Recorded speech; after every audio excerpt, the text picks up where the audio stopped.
there. Today I want you guys to study some vocabulary. That's why I put together some most common idioms in English. To start with, let me explain what are idioms. An idiom is a phrase whose meaning isn't obvious from looking at the individual words. They have developed over time and so they might seem random to you. Idioms often rely on analogies and metaphors. Let me give you an example what I mean exactly. Okay, think that when you eat something, you just don't eat it to get full, right? You also want to enjoy its flavor. That's why language needs idioms like food needs flavor. So what I mean here is idioms add color to our language. And idioms also help us say many things with just a few words and which also make us speak cool. They enrich our language and they are nicer to listen and to make the conversation less boring and more funny. Because they are used so often in everyday English, if you don't know them, it's almost impossible to understand the context. What I mean here is, you guys know idioms are often used by native speakers, right? And if you want to understand a native or if you want to sound like a native, so you should start using them. And learning common idioms in English, you don't have to learn all of them, but the most commons are so necessary. So they will help you fit in with most situations. But here, what is important is you just need to know when to use them. So that's why it is best to avoid idioms in formal situations, because they aren't literally true and they can be easily misunderstood by other people. So I think it's better to use them in our speaking like everyday English. And you can use them to be more fluent and cooler, of course. So let's start with some English idioms with common verbs. First one is hit the books. What I mean here is hit the books. I don't mean punching the books. I mean something different. What I mean, to study hard. And when you use hit the books, it's a way of telling your friends that you are going to study, okay? Here is the example. Sorry, but I can't watch the game with you tonight. I have to hit the books. I have a huge exam tomorrow. Here, I have to hit the books means I have to study hard for my exam. Stab someone in the back. It means to hurt someone who is close to us and trusts us by betraying them secretly and breaking their trust. We call the person who does this is a backstabber, okay? The action, stab someone in the back, the person, backstabber. Here is the example. Did you hear that Sarah stabbed Kate in the back last week? Here, stab Kate in the back means Sarah was disloyal, unfaithful to Kate, okay? No, I thought they were best friends. What did she do? She told their boss that Kate wasn't interested in a promotion at work and Sarah got it instead. So she lied, right? Wow, that's the ultimate betrayal. No wonder they're not friends anymore. Here, sit tight. If a person tells you to sit tight, They want you to wait patiently and take no action until you hear otherwise. Example, Mrs. Carter, do you have any idea when the exam results are going to come out? Who knows, Johnny? Sometimes they come out quickly, but it could take some time. You're just going to have to sit tight. You have to wait patiently. Face the music. I like that one. It means to face reality or to deal with the reality of the situation and accept all the consequences, good or bad, but it is mostly bad. Example, I can't understand why I failed math. You know you didn't study hard, so you are going to have to face the music. You are going to have to face the facts or face up to it and take the class again next semester if you really want to graduate when you do. Ring a bell. The idiom means that somebody has mentioned something that sounds familiar to you. Perhaps you have heard it before. Example, you have met my friend Amy Adams, right? I'm not sure, but that name rings a bell. I mean, that name reminds me somebody, calls me somebody. Was she the one who went to Paris last year? Yeah, blow off steam. If you are feeling angry, stressed, or if you are experiencing some strong feelings and you want to get rid of them, so you feel better again, you will blow off steam by doing something such as exercising to get rid of the stress. Why is Nick so angry and where did he go?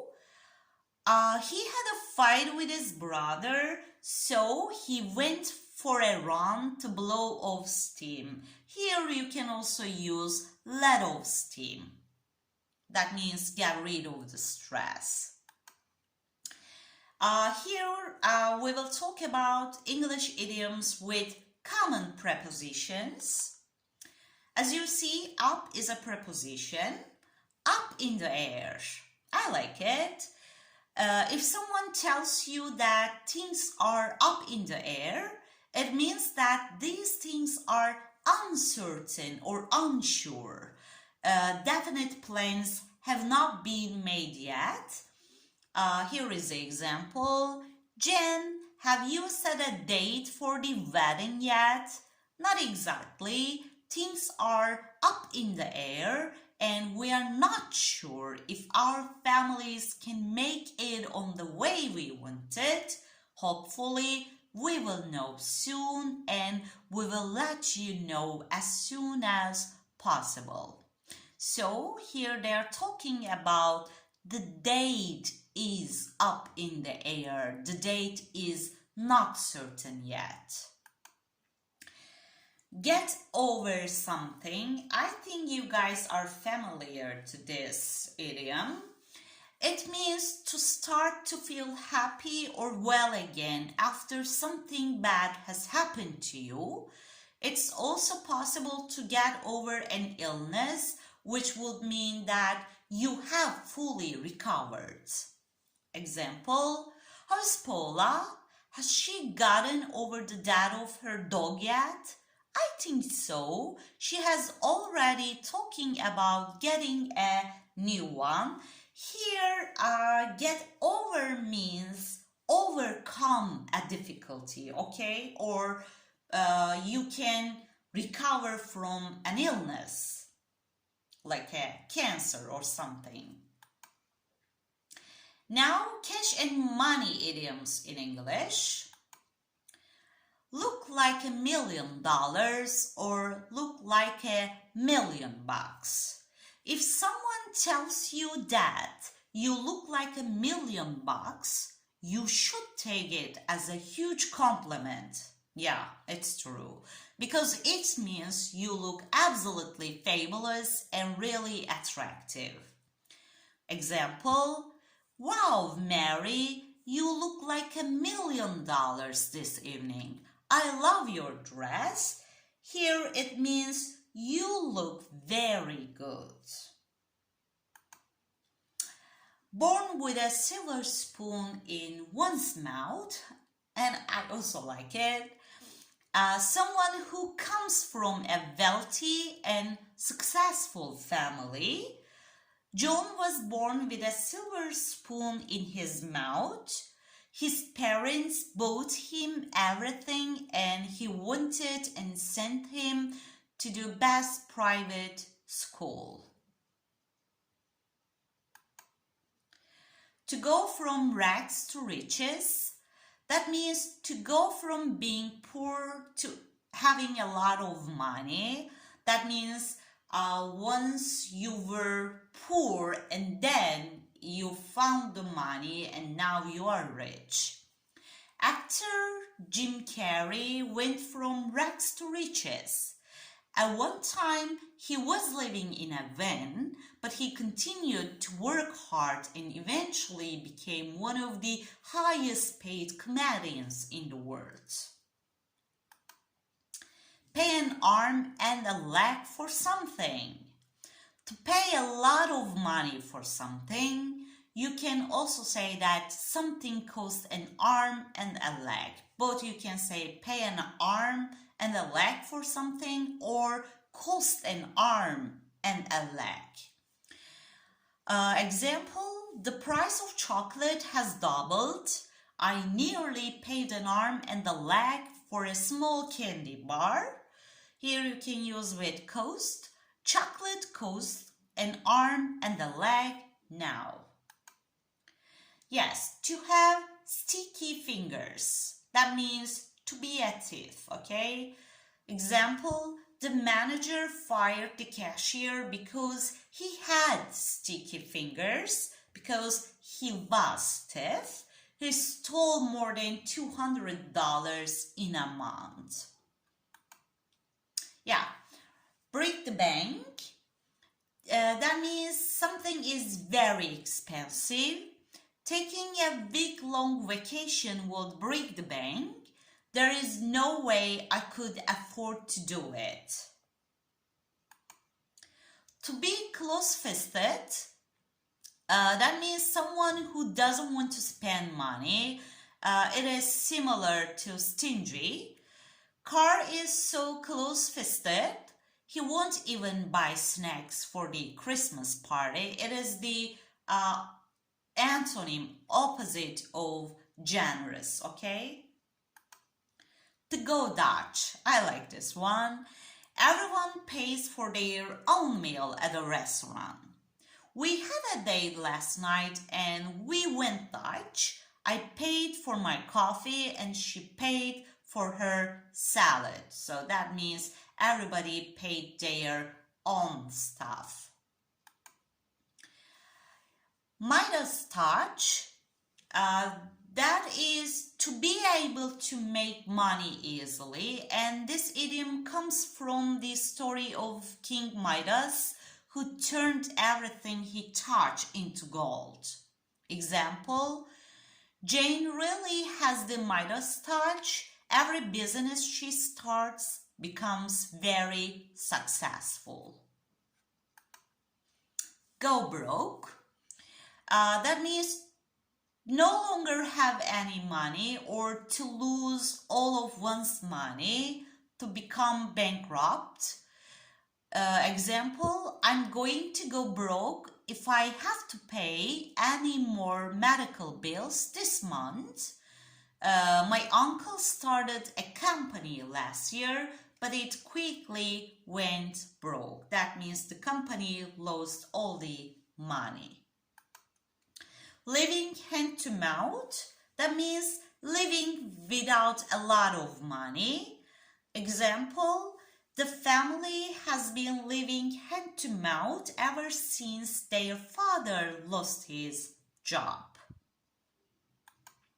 make ends meet, to earn enough money to live on, to make the money needed to pay for food and bills. I mean, no more, no less. Example, I don't make much from my job as a cashier, but I'm able to make ends meet. I mean, I'm able to earn it. I always have enough money for rent and groceries. Okay, guys, today it's over, but I will be here with you guys with part 2. Here is a quote. Give your mind a chance to travel through English. Thank you for watching and studying. Bye.